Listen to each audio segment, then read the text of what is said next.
그 청년기에 있는 한 사람으로서 그리고 대구 시민으로서 청년 일자리 문제와 또 이제 그 국가균형 발전 문제에 대해서 사실 좀 많이 체감을 하고 있어서 그렇게 이제 그 앞에 서게 되었고요. 저 같은 경우에는 대구에서 대학을 졸업하고 이제 그 서울에서 취업을 해서 몇 년간 서울에서 이제 그 직장 생활을 하다가 다시 대구로 돌아와서 현재는 이제 창업을 해서 현재 그 활동을 하고 있는데요. 실제 저 같은 경우에 서울에서 이제 그 비수도권 청년으로서 생활하면서 많은 어려움을 겪었는데요. 특히나 이제 뭐 물가라든지 또 주거, 또 건강 같은 여러 가지 어려움을 겪었고 그 과정에서 다시 대구로 돌아와서 이제 그 생활하다 보니까 이제 청년 문제에 대해서 좀 보다 관심을 가지게 되었고요. 특히 그 이제 서울에 살다가 다시 대구로 오면서 그 수도권과 비수도권 간의 그런 지역 불균형 문제에 대해서 의문을 좀 품게 되었습니다. 왜 그 서울에서 태어나면 이렇게 이제 혜택을 받고 또 이제 비수도권에서 태어나면 혜택을 못 받는지, 그리고 최근에는 조금 더 나아가서 청년 정책과 국가 균형 발전 문제에 대해서도 좀 관심을 가지고 활동하고 있습니다. 네, 이제 저도 이제 그 예전에 어릴 때 IMF를 겪었는데요. 97년에 이제 그 외환위기 때 우리나라 경제가 이제 그 국가 부도 위기에 처하면서 이제 좀 이때 이제 그 실질적으로 이제 그 산업 전반의 대량 해고와 또 기업 도산이 일어나면서 이제 그 국민들이 이제 2001년까지 이제 그 근무기 운동이나 또 아나바나 운동을 실천하면서 이제 국민들의 힘으로써 이제 극복을 단기간에 했습니다. 그런데 문제는 이때부터 사실 청년 문제가 발생했던 게 이제 노동시장의 유연화라는 그런 이유로 비정규직 일자리가 양산되는 시점이 바로 이때였습니다.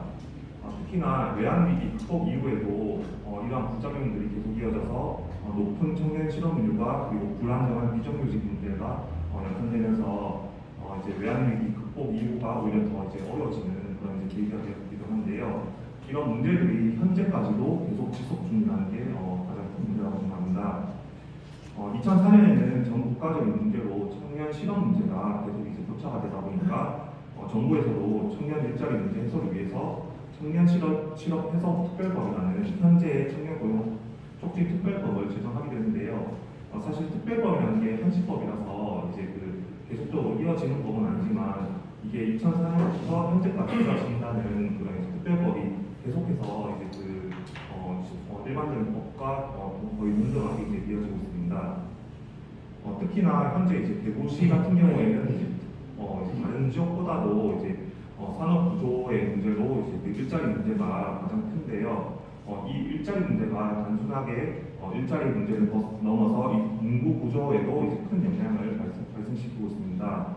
한국은행 대구 경북본부에 따르면 대구 지역의 청년 순유출은 직업과 교육 그리고 자연 환경 등에 의해서 이루어지고 있고 주로 이제 수도권으로 유출되고 있습니다. 이 중에서 직업의 사유가 77.2%로 대구를 떠나는 청년 10명 중에 7.7명은 이 일자리 문제 때문에 지역을 떠나고 있습니다. 이와 함께 대구시 인구가 2005년에는 251만 명이었는데 이때부터 이제 그 감소되기 시작해서 인구가 계속 유출되고 있고요. 2021년 현재는 240만 명도 무너져서 239만 명을 기록하고 있습니다. 이는 그 대구시만의 문제는 아니고 이제 그 비수도권 전역이 현재 이제 지역 소멸의 위기에 처해져 있습니다.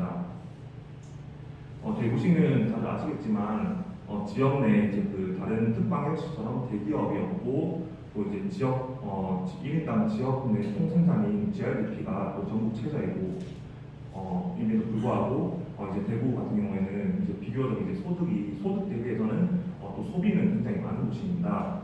1인당 개인 소득과 민간 소비가 상대적으로 또 여기에 비해서 높았던 이유는 그동안은 경북에 있었던 이제 그 포항시와 구미시에 그런 이제 대기업 일자리들이 많았기 때문에 그 소득이 상대적으로 이제 낮아도 이제 소비가 컸는데요.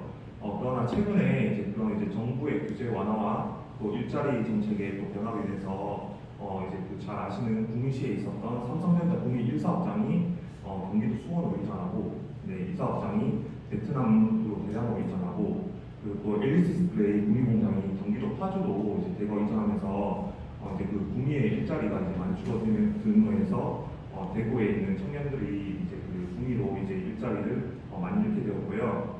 그리고 또 중국의 중공업 산업과 또 철강 산업이 양적으로 성장하다 보니까 또 이제 포항시의 철강 산업과 중공업이 또 약화되면서 또 이제 이러한 이제 일자리 부분들이 청년들이 대구 청년들이 많이 이제 그 일자리를 잃고 있습니다.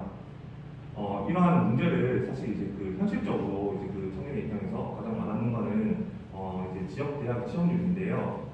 이제 그 우리 청년들끼리 그런 말을 많이 합니다. 전화기라고. 네, 전자공학, 화학공학, 기계공학을 줄여서 하는 말인데요. 이 전화기는 이제 대학 교 내에서도 가장 취업률이 높은 네, 학과를 말하는데요. 이 중에서도 대구의 지역 거점 대학인 경북대학교 전자공학부 같은 경우에는 그동안 이제 그 수십 년간 전통적으로 취업이 가장 비수도권에서도 잘 되는 대학으로 이제 높이 평가되는데요. 2005년에는 전자공학부가 순수 취업률이 88%로 전체 이제 100명 중에 88명이 대학 졸업과 동시에 취업을 한다고 통계가 나왔는데요. 2009년에는 이제 그 불과 이제 그 몇 년 사이에 2019년에는 53.1%로 무려 34.9%가 하락해서 청년 실업률이 이렇게 이제 지역에서 이렇게 통계적으로 와닿고 있습니다.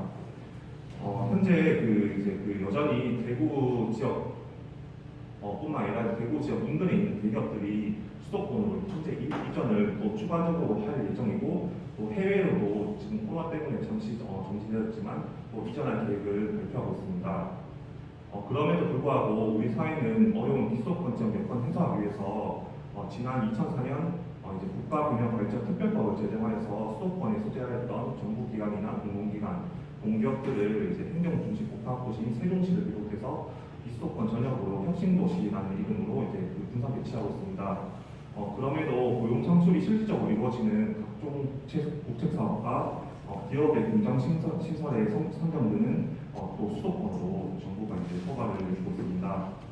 최근에도 이제 비수도권에서 문제가 많이 되었던 고 이건희 삼성회장의 그 미술품이 이제 그 국가에 기증되면서 이제 촉발된 일명 이제 이건희 미술관 후보지가 이제 정부가 일방적으로 이제 그 내부 논의만으로 이제 서울로 결정하여서 많은 비수도권 지역에 또 이제 그 임환을 샀고요.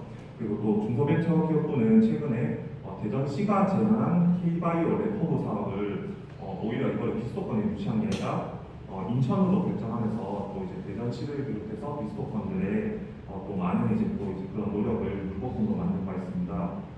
최근에 이런 결정들이 사실 어떻게 보면 국가균형발전특별법에도 조금 이제 역행하고 있는 것이 아닌가라고 많은 언론에서도 평가하고 있습니다.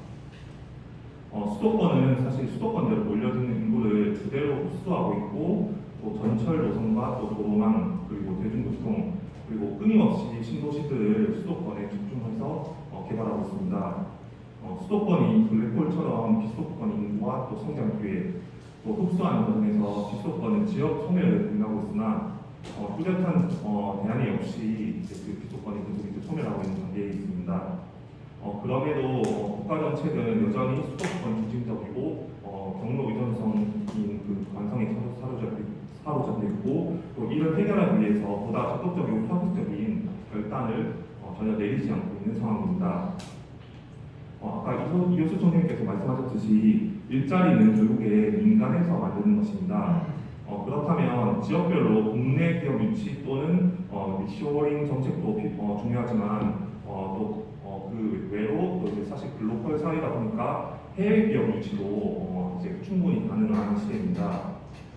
수도권이 블랙홀처럼 이제 그 비수도권의 인구와 그리고 또 성장기에 흡수하는 과정에서 비수도권의 이제 그 성장은 둘째치고 현재 이제 지역 소멸을 공유하고 있지만 뚜렷한 대안이 없는 상황인데요. 사실은 이제 조금 정답은 간단한 것 같습니다. 여전히 지방 지역을 이제 지역에 있는 그런 이제 정부기관을 이제 지방자치단체라고 해서 굉장히 이제 불완전한 그런 이제 단체로 이제 격화하고 있고 지방 정부라고 이렇게 이제 부르지 않고 있는 이유가 어떻게 보면 중앙정부 입장에서는 지역이 아직까지 그 정도의 능력이 없다라고 판단하고 있는 것 같은데요. 이러한 부분에서 이제 제가 한 가지 제안을 한다면 이제 그 지방 정부로서 이제 그 중앙정부가 이제 지방 정부라는 그런 이제 표현을 좀 이제 하면서 권한을 좀 이제 분산시켜줬으면 좋겠습니다. 예를 들면 이제 그 지역에서 무언가를 하기 위해서도 이제 무엇을 결정하기 위해서도 뭐든지 다 이제 중앙정부의 허가를 받거나 그런 과정에서 이제 그 가장 중요한 것은 어떻게 보면 규모의 경제를 하기 위해서는 사실 이제 그 가정 내에서도 가계부를 쓰듯이 이제 그 지자체에서도 지역에서도 이렇게 이제 자기 자신의 예산을 스스로 결정하고 스스로 이제 씀씀이를 이제 그 줄이거나 또 늘릴 수 있어야 되는 그런 권한이 있어야 되는데요. 현재는 이제 그 정부의 기재부의 모든 권한이 인용되다 보니까 지역에서는 항상 이제 그 용돈을 타서 쓰듯이 그렇게 쓸 수밖에 없습니다. 이런 부분을 해결하기 위해서 한 가지 이제 예를 들면 이제 미국 같은 경우에 알리바마주에서는 이제 그 세제 혜택이나 또 이제 기업 우대 제도를 굉장히 많이 이제 펼치고 있고 우리나라의 현대자동차도 여기 많이 이전을 해 있는 상태입니다.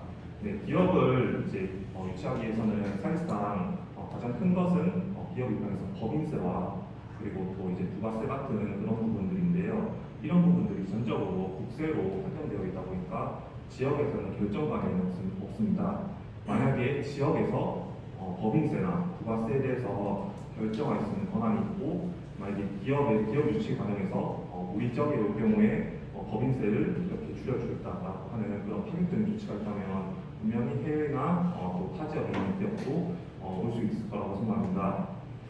중앙정부에서는 사실 그 지방자치단체 그리고 비수도권 지역민들의 삶을 책임져 줄 것이 아니라면 이제는 중앙정부도 비수도권 스스로 지역 스스로 혁신할 수 있는 환경 조성과 또 기회를 보장하기 위해서 담대하고 과감한 권한 이양을 양보할 필요가 있을 때라고 생각하고 있습니다. 그러기 위해서 이러한 이제 토론을 통해서 또 이제 법을 고치고 또 이제 지역민들의 또 의견들을 또 이제 서울로 또 중앙정부로 많이 이제 또 전달해서 또 혁신이 일어났으면 하는 바람.